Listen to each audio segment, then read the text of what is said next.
Hello. So it's GCSE day today, and I was part of a thread of conversation about have you incentivised your kids to pass their GCSEs, financially incentivised your kids. I was like, you having a laugh? I mean, I've financially incentivised them by providing roof overhead to study in and being mum taxi where I haven't added 20% VAT on it. But you actually want me to pay you to pass your GCSEs?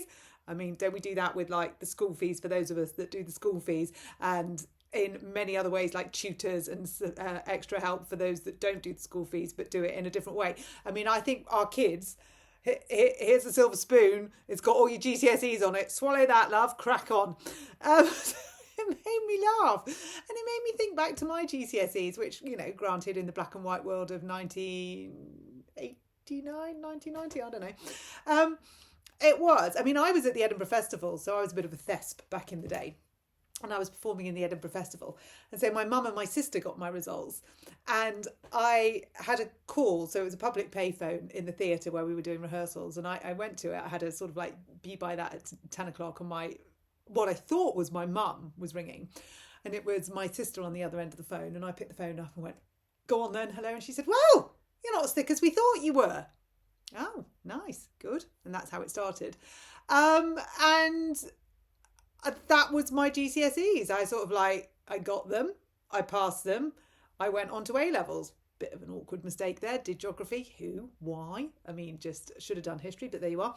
And that was that. Whereas now, it's like an industry, isn't it? And it's like, well, what can we give you for passing your GCSEs? I'm like, the certificate.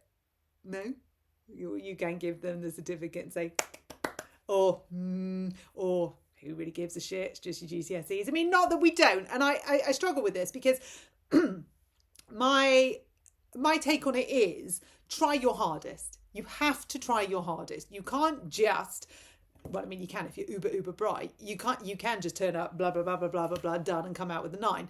But for most of the student population doing GCSEs, you actually have to work at it a bit. So I think everybody should try hard at it. And I don't want to be one of those parents that diminishes GCSEs, because of course, for all the kids that have worked really hard and come out with their 7s, 8s and 9s today, then that needs applauding, because it's their hard work and graft that's got them there.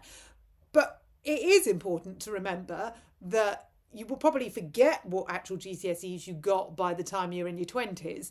By the time you're in your 30s, it'll be called something else. And by the time you're in your 40s, GC what? Who? So there's a lot of importance placed on it. And what's making me laugh more than ever is most of the kids are sort of going off to a festival somewhere across the country to celebrate or commiserate or what have you. The parents... I feel like it should be a national day off the following day for anyone who's had a GCSE child. Or an A-level child. I feel like the parents should be given one for the team, and you should have a day off, because the amount of parents who are either literally cock a hoop going, I don't know how the hell they did it, but this is amazing, brilliant, let's just go with it. Or thank God, yay! Or oh my God, what are we going to do? I mean, and generally the answer will be at the bottom of a glass of something, or after a very long bike ride where you just can't bring yourself to go back home because you know what fresh hell waits for you. Something like that. So I feel like there needs to be GCSE Results Day, and then immediately after, Parents Survival Day. And the same with A-levels, and if you're going through clearing and all of that jazz, I mean, holy shit. That's time in your life you're never going to get back, is it? I mean, that's where the grey hairs start. And it's a funny old thing. It's a rite of passage. We've all been there. We've all seen it. We've all done it. It is important. It does matter. But it is absolutely not a stamp of who you are or what you are. I mean, I suppose it could be. It could be a stamp of you're a lazy bugger. You did absolutely sod all work. You deserve this. Who knows? But do we want to take it that seriously? Do we?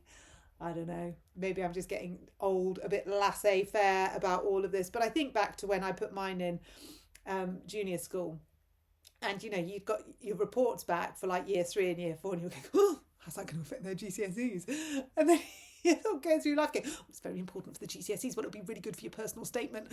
All of that up until you get to GCSEs. And then you're like, I'm so over this. Seriously. I am so over this. We've spent our basically from year 3 to year 11 focusing on this stupid thing that will or will not be good or bad, in a matter of seconds this morning, and then that's going to turn my life upside down in one way, shape, or form for the next 24 hours.